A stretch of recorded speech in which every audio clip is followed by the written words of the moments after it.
Hello friends, welcome to my channel. तो आज आप लोगों के लिए मैं एक नया नोटिफिकेशन के बारे में थोड़ा सा इन्फॉर्मेशन देने के लिए आया हूँ, जो नोटिफिकेशन थोड़ी देर पहले रिलीज़ किया है। तो उस नोटिफिकेशन के बारे में बात करने से पहले मैं आप लोगों को कुछ बता देना चाहता हूँ कि जिन लोगों को भी कोई दिक्कत है स्पेशल एलिजिबिलिटी कंडीशन और डिसिप्लिन ये सब लेकर के, तो मेरे आप सबसे एक रिक्वेस्ट है कि आप कोई भी चांस नहीं ले तो अच्छा है। आप मेल कर लीजिए, आपका जो प्रॉब्लम है वो लिख करके इंस्टीट्यूट, जो कॉन्डक्टिंग इंस्टीट्यूट मतलब MNIT जयपुर का जो ईमेल आईडी है, वहाँ पर अपना जो भी डाउट है वो लिख के पूछ लो। वो लोग आपको बिल्कुल सही तरीके से गाइड कर देंगे, क्योंकि ये सब चीज़ों को लेकर के थोड़ा सा दिक्कत होती है बहुत लोगों को। तो उनमें से अगर मान लो कि जिसका ऑनर्स है डिसिप्लिन में, वो तो उस सब्जेक्ट का ऑनर्स लिख देंगे। मान लो किसी का PCM है, तो वो क्या करेगा, अगर आपका 6 सेमेस्टर में किसी भी सब्जेक्ट का पढ़े है और उसके लिए एग्ज़ाम दिए है, तो आप उस सब्जेक्ट को भर सकते हैं, not as a honours but BSc particular उस सब्जेक्ट। तो वहाँ पर दोनों ऑप्शन है, एक तो है BSc उस सब्जेक्ट है प्लस BSc सिर्फ BSc है। तो वहाँ पर आप क्या करोगे, तो इसलिए थोड़ा सा दिक्कत है। तो इस बार इस तरीके से फॉर्म को डिज़ाइन करके रखा है कि थोड़ा सा मतलब हर एक चीज़ में ही थोड़ा सा डिफ़िकल्टीज है, जो प्रॉब्लम फेस कर रहा है सब। और जैसे स्पेशल एलिजिबिलिटी कंडीशन में जो चीज़ें दे रखा है कि आपका मैथ्स ऑनर्स भी होना, मतलब मैथ ऑनर्स नहीं, मैथमेटिक्स होना चाहिए, अप्लाइड मैथमेटिक्स होना चाहिए, स्टैटिस्टिक्स होना चाहिए, तो 10+2 में मैथमेटिक्स होना चाहिए। तो ऐसे ऐसे जो चीज़ें दे रखा है, ये कुछ चीज़ें एंड है एंड कुछ चीज़ें और है। इसका मतलब ये नहीं है कि आपको स्टैटिस्टिक्स भी पढ़ना है, अप्लाइड मैथमेटिक्स भी पढ़ना है, मैथमेटिक्स भी पढ़ना है।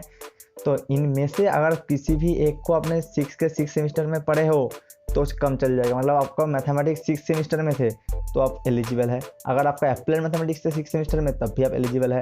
अगर आपका मैथ ऑनर्स है तब भी चल जाएगा। अगर आपका स्टैटिस्टिक्स है 6 सेमेस्टर में, तब भी आपका कम चल जाएगा। तो इनमें से बहुत सारी चीज़ें होता है, थोड़ा सा डाउटफुल है इस बार। तो इससे बेटर है, मैं आप लोगों को सबको ये सजेस्ट करना चाहूँगा और रिक्वेस्ट भी करूँगा कि भाई आप थोड़ा सा मेल करके पूछ लीजिए, और जो चीज़ें आपको बताएंगे उसके हिसाब से आप भर देना, तो आपके लिए सही रहेगा।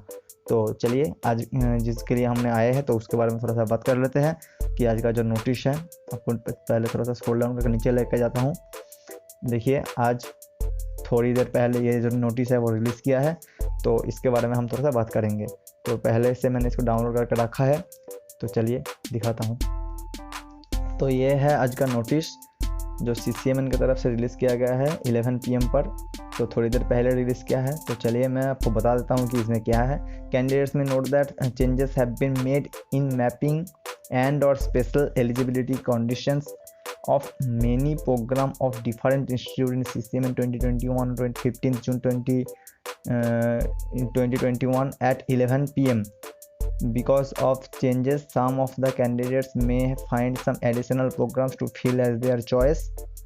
तो ये जो बोल रहा है कि candidates may note that changes have been made in mapping and special eligibility condition. तो जो प्रोग्राम का जो जिसके लिए आपको दिखा रहा था कि कुछ प्रोग्राम आपके लिए नहीं है, तो उनमें से कुछ चेंजेस आई है, तो उसके हिसाब से कुछ एडिशनल आपके लिए प्रोग्राम जो आप चाहो तो फिल कर सकते हो, तो उसके लिए आपके लिए अभी अवेलेबल हो सकते हैं।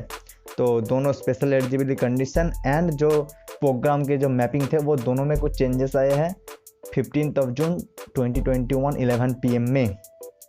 तो उसके लिए आपको क्या करना पड़ेगा, also there may some changes in special eligibility condition of some of the programs. तो स्पेशल एलिजिबिलिटी कंडीशन में भी कुछ प्रोग्राम में चेंजेस आई है।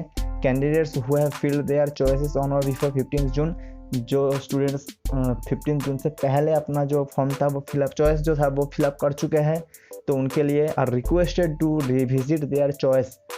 उनको ये अनुरोध जनाया जा रहा है कि आप उसको वहाँ पर दोबारा जाइए एंड करेक्ट देम। उसको दोबारा आप चाहो तो चेंजेस कर सकते हैं एंड उसके अकॉर्डिंग भर सकते हैं। अगर आपका कोई चॉइस आपका पसंद था लेकिन आपको फर्स्ट टाइम में नहीं मिला, तो हो सकता है अगर इस बार मिल जाए तो उसको आप भर सकते हैं। इफ़ नेसेसरी, यहाँ पर एक वर्ड लिखा है कि इफ़ नेसेसरी, अगर आपको ज़रूरत है तो आप चेंज कर सकते हैं। अगर कोई ज़रूरत नहीं है, बिल्कुल सही है, तो आप रख सकते हैं। इफ़ नेसेसरी, अगर कोई ज़रूरत है तो आप चेंज कर सकते हैं, ठीक है। candidate must ensure that they have adding only those programs as their choice for which they fulfill the special eligibility condition। तो आपको ये भी बताया जा रहा है कि आप जिस प्रोग्राम के लिए जिस प्रोग्राम को आप भर रहे हैं तो उसका लिए आप स्पेशल एलिजिबिलिटी कंडीशन है, आप उसको सेटिस्फाई कर रहे हैं तो उसको ही भरिए। इसके अलावा कोई ऐसा उल्टा सीधा चॉइस मत दे दीजिए कि जिसके लिए आप एलिजिबल नहीं है। स्पेशल एलिजिबिलिटी कंडीशन अगर फेल हो जा रहा है तो उसको मत भरिए, ठीक है। कैंडिडेट्स में note that in case at any stage it is determined that they do not fulfill the special eligibility condition, their seat allotment would be cancelled।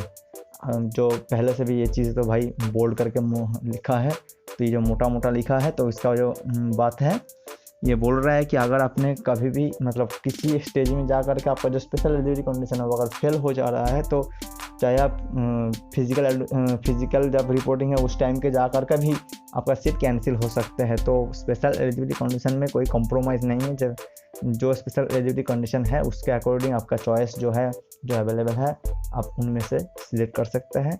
और अगर आपने पहले फिलअप कर दिया है तो वहाँ पर दोबारा जाइए, अगर आपका कोई कुछ मिल जाए कि हाँ मैं ये करना चाहता हूँ लेकिन पहले मेरे लिए नहीं था तो मैं दोबारा इसको भर देता हूँ या फिर भर देती हूँ व्हाट एवर इट इज़, तो उसके लिए आपने पहले अगर कुछ हो सकता है कि ये मेरा सामने है या फिर मेरा ये फेवरेट था लेकिन मेरे को नहीं मिला उस टाइम कुछ वजह से, तो उसके अकॉर्डिंग अब अगर मिल जाए तो भर सकते हैं। और स्पेशल एलिजिबिलिटी कंडीशन को दोबारा भाई देख लेना, उसको वो देखना मत भूलना, और प्रोग्राम का जो मैपिंग है वो भी आप देख सकते हैं। तो thank you friend, thanks for watching. मिलते हैं अगले वीडियो में, तब तक के लिए बने रहिए। और अगर आपको वीडियो अच्छा लगे तो और लाइक करने की ज़रूरत नहीं है, आप कमेंट सेक्शन में कुछ क्वेश्चन है तो कमेंट कर सकते हैं। चैनल को अगर पहली बार है तो सब्सक्राइब कर देना ताकि आपको ऐसे नोटिफिकेशन का वीडियो या फिर कुछ भी इस रिलेटेड वीडियो सबसे पहले मिल जाए। Thank you friend, thanks for watching, bye.